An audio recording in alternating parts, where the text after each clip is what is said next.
Hi guys, welcome back to my channel. So today's video is going to be how to knit a basic children's hat, and I love this pattern so much. I have knit it twice already, once for my daughter and once for my son, and I really want to make ones for myself and my husband as well. They just turned out really well. I really like them, and these are the hats. So this is the one that I knit up for my son Charlie. It is made out of a Cascade Yarns Rebound yarn, which is a recycled polyester and cotton blend. This one is in the colorway denim, and then I did also do it for my daughter as well, like I said, and this is in the colorway peach blossom. She is an absolute pink lover, so she is very excited to start wearing this, and this is actually the one that I show knitting in today's video, but I love this pattern so much. So this will fit a pretty wide variety of heads. It does have a very wide brim here, so you can roll it up for little tiny heads, but then it does also fit larger children as well. It's not quite an adult size, but like I said, I do want to make one for myself and my husband. So if that's something that you're interested in, make sure to go ahead and subscribe, and the adult version will probably be coming out fairly soon. I really want one for myself, so I'll probably be knitting that up pretty quickly. But anyway, before we get into this video, I did also want to mention that although this is a pretty basic children's hat, I do use a few techniques that might be a little bit less common. So one of them is the tubular cast on method, and I do show how to do that, but if you would like to substitute for a different cast on method, certainly feel free. And then the other thing that I use is a slip knit improved stitch, which is actually new to me. I was looking for an alternative to a regular slip knit because some of those techniques for a left leaning decrease can look a little bit jagged and kind of zigzaggy, whereas like the knit two together, which is kind of the complement, is very smooth looking. So the slip knit improved is better. It's not perfect, but those are a couple of the techniques that I'll show, but I won't go into a super great amount of detail. There are a ton of great resources online, and so if you want to have a further in-depth view of how to do those, they are available to you online. And then the other thing that I wanted to mention is that, as with all of my how to knit videos, I do have the written instructions for these hats over on my blog, and I can link that down below, as well as timestamps for different sections. So without further ado, let's hop into how to make these little children's hats. For this project, I'm going to use this Cascade Yarns Rebound, and this is made out of 70% recycled polyester and 30% recycled cotton. It has a really cool texture to it, and the finish is awesome. And the needles that I'm going to be using are size US 6 or 4mm needles. These are my ones from Signature. They work out really well, and I do have these on a 32-inch cable. I'm going to be using Magic Loop for this, but if you would prefer to just work it in the round, you can certainly go ahead and opt for either double pointed needles or a shorter cable. Either would work just as well. I'm going to start out by casting on 76 stitches, and I'm going to use a tubular cast on method, but feel free to substitute for whatever cast on method you prefer. So I'm going to put my slip knot right on my needle there.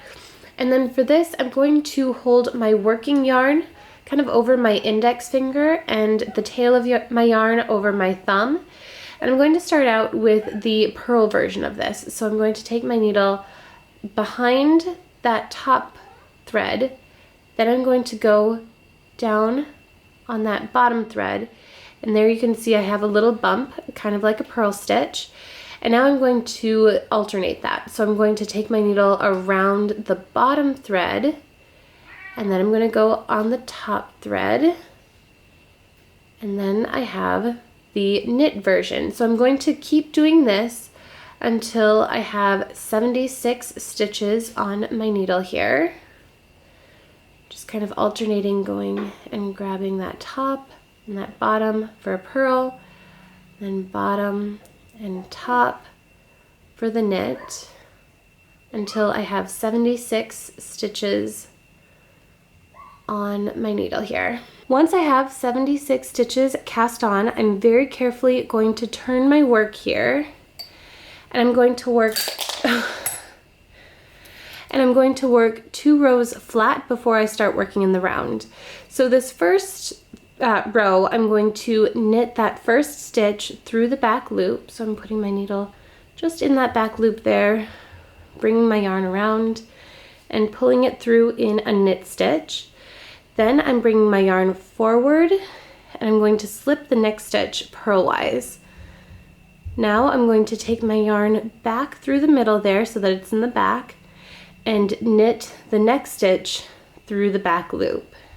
And this is just kind of one of the tubular cast on setup rows. So I'm going to bring my yarn back forward, slip that next stitch, bring my yarn back and knit that next stitch through the back loop, and just keep going all the way across the row. Once I finish that row, I have one more row to do for my tubular cast on here. And so I'm going to turn my work again, and this time I'm going to knit that first stitch, but I'm still going to slip that second one purlwise. So I'm going to bring my yarn forward, slip the next stitch purlwise, bring it back, and knit the next stitch as normal. So I'm bringing my yarn forward, slip, back, knit, all the way across the row. And you can kind of see that tubular cast on starting to show up. So when I reach the end of that row, I'm going to start working in the round. So I'm going to split my needles in half here so that I have 38 on each side. I'm going to pull this cable forward here. And if you are using a shorter cable and not using the magic loop method, certainly feel free to put a marker here to mark the beginning of the round. I usually just keep my beginning of round on an edge here, and then I know that if my tail is there, then that is where my round is. So now I'm going to start working in K1, P1 ribbing, and I'm going to work on this until my piece measures 4.5 inches or 11.5 centimeters from my cast on edge. And I've talked about magic loop before. It's fairly simple. I'm going to just join up my yarn here, making sure that all of the stitches are nice and straight. We don't want anything to be curved, because if it's curved, then it's going to create a twist and it is not going to work out very well. So I'm going to start with a knit stitch on my new set of stitches here, and I'm going to work a purl stitch, knit stitch, all the way to the end of this first group. So I'll work 38 stitches. So when I reach the end of this first group of stitches, I'm going to turn my work and take these stitches that were waiting on the cable and push them up onto that free needle. Then I'm going to take that back needle and pull it out so that I can continue working on the next set of stitches. And I'm going to keep working like this until the brim of my hat measures 4.5 inches or 11.5 centimeters. The brim of my hat now measures about 4.5 inches from the cast on edge here. And so it's a pretty wide brim, but I'm going to go ahead and switch over to stockinette stitch. So I'm going to knit all of these stitches until my hat measures about 8 inches from the cast on edge. So I'm just going to knit around and around and around. My hat now measures about 8 inches or about 20.5 centimeters from my cast on edge here. And so now it's time to start decreasing for the crown. Before I start actually doing decreases though, I am going to do a little setup round. So to do this, I'm going to start by decreasing 1 stitch with a K2 together. So I'm going to knit those first 2 stitches as if they were 1 stitch. So I'm bringing my needle through both of them and pulling that 1 strand out. And now I'm going to knit 14 more stitches. So there's 1, 2, 3, 4, 5, 6, 7, 8, 9, 10, 11, 12, 13, and 14. Now I'm going to place a stitch marker right on the end of my needle here so that I have marked off the first 15 stitches, and I'm going to knit 15 more stitches. So we've got 1, 2, 3, 4, 5, 6, 7, 8, 9, 10, 11, 12, 13, 14, and 15. Place a marker, and I'm going to knit 15 more stitches, place another marker all the way to my beginning of round. I just placed a total of 4 markers, so keeping in mind that if you are working on shorter needles that you would have your beginning of round marker right here. You can see that I have divided my work up into 5 sections. So there's 1, 2, 3, 4, and 5. And now it's time to actually do the decreases for the crown. So the first little section here, I'm going to work my decreases, and I'm going to start with it's called a slip slip knit improved. And I discovered this while I was looking for a more seamless design for a left leaning decrease, and I can't really remember where I found it, but it seems like it's a pretty common technique that I just discovered. So what you do is you slip the first stitch knitwise, then you slip the next one purlwise, and then you knit those 2 stitches together through the back loop, and that is the slip slip knit improved. So then I'm going to knit until 2 before that next marker, 2 stitches before the next marker. And then when I get there, I'm going to do a knit 2 together.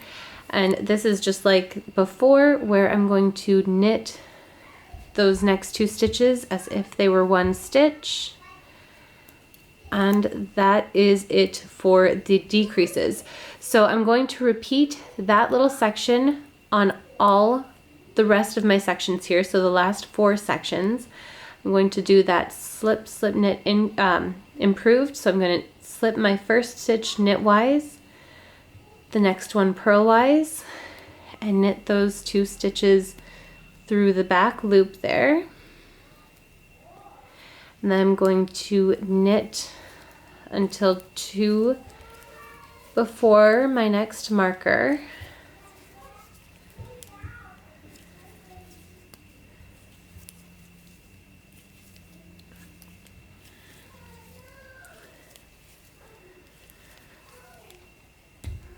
Work a knit 2 together and slip my marker, and I'm going to repeat that for the remaining 3 sections. I just finished my first decrease round, so I'm going to follow that up by knitting 2 rows straight. So I'm going to knit all of the stitches, and then whenever I come to a marker, I'm just going to slip it, and I'm going to do that 2 rows. So then I'm going to repeat those last 3 rows a total of 3 times so that I will have 45 stitches remaining. So I'm going to knit 2 rows straight, slipping all of my markers. Then I'm going to follow that up with another decrease round. So I'm going to do my slip, slip, knit improved. I'm going to go slip one knitwise, slip the next one purlwise, then knit them through the back loop.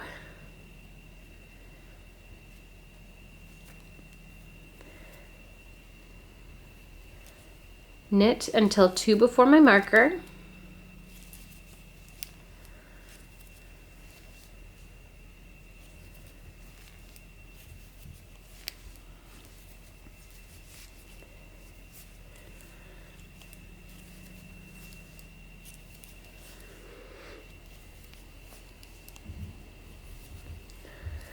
Work a knit 2 together.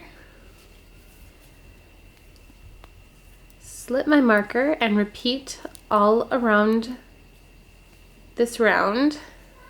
When I've finished with that decrease round, I'm going to knit 2 more rounds straight knit stitches, and then I'm going to repeat those 3 rounds one more time, and there will be 45 stitches remaining on my needles at that point.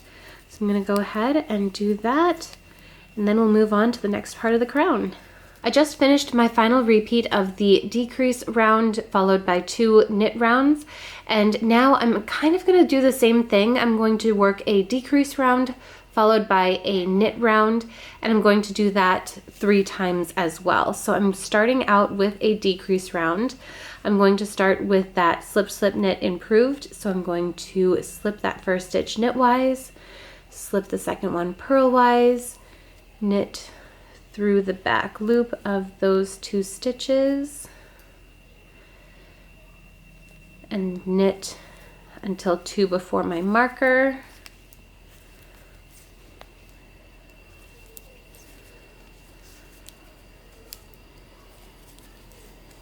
Knit those next 2 together and slip the marker, and I'm going to work like that all the way around this first round. Follow that up with a single knit round, and I'm going to repeat those 2 rounds 2 additional times for a total of 3 times total, and I'll be left with 15 stitches when I'm done with this. So I'm going to go ahead and do that, and then we just have one more step on the crown. I now have 15 stitches remaining on all of my needles here, and so I'm going to do one more decrease round, but this is going to be a little bit different. I'm going to be doing a K3 together, and so I'm going to knit 3 together. There are several different methods on how to do this, but the one that I prefer is where you slip that first stitch knitwise, then you knit the next 2 stitches together as if they were one stitch.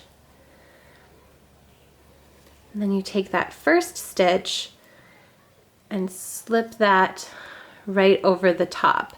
So that decreases 2 stitches.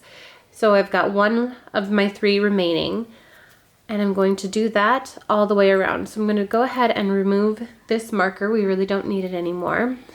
And I'm going to do another K3 together. So I'm going to slip that first stitch, knit the next 2 together, and then slip that first stitch over. Then I have another marker right here that I'm going to remove. Turn my work and do that all the way around.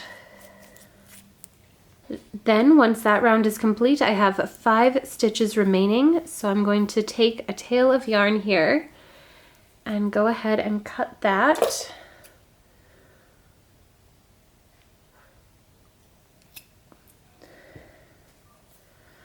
And hopefully I'll have enough for a little doll hat. My daughter was asking me to make one of these for her little baby doll Peaches too, so we'll see. I'm going to thread that tail onto a yarn needle, and then I'm going to just slip this tail through the remaining stitches. So I'm going to go through those 2, Pull that needle out.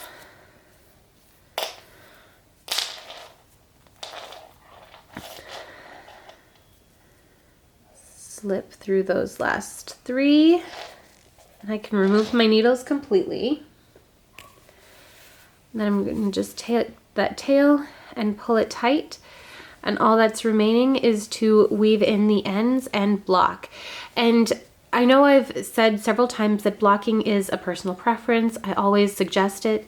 And this is one that I would highly recommend doing that with, because this blocking will make it sit flat on the crown, and it will also help to bring that brim out a little bit more, so that when it's just laying flat, it looks much better. Because I mean, imagining that these tails are woven in and everything, having it just sit there, it doesn't look very pretty, but once you block it, it looks really nice. So yeah, that is how you make a simple children's hat. Once you weave in the ends and block, then you're left with something that looks a little bit like this. And like I said, I love how these hats turned out. I really want to make one for myself and my husband as well. So the adult version will probably be coming out fairly shortly. And if you are interested in seeing that, make sure to hit the subscribe button. I'm hoping to have that video out before the end of the year, but we'll see how everything works out. If not, it will be early January. I really love how this turned out. And the yarn that I used, I love that as well. It's just got a really nice stitch definition. I mean, you can see the ribbed detail here very, very well. And it's just got a really nice sturdy texture to it as well. So yeah, love everything about this. I can't wait to do the adult version. And I will probably include the adult sizes on the written instructions for this hat. So if you want to skip the adult video, you could just go ahead and look at those instructions. But I think that is going to do it for today's video. Thank you so much for hanging out with me. And if you decide to make one of these hats yourself, please tag me over on Instagram. I will leave all of my info down below. And I think that that is going to do it. So I hope you're having an amazing day, and I will see you in my next video. Bye!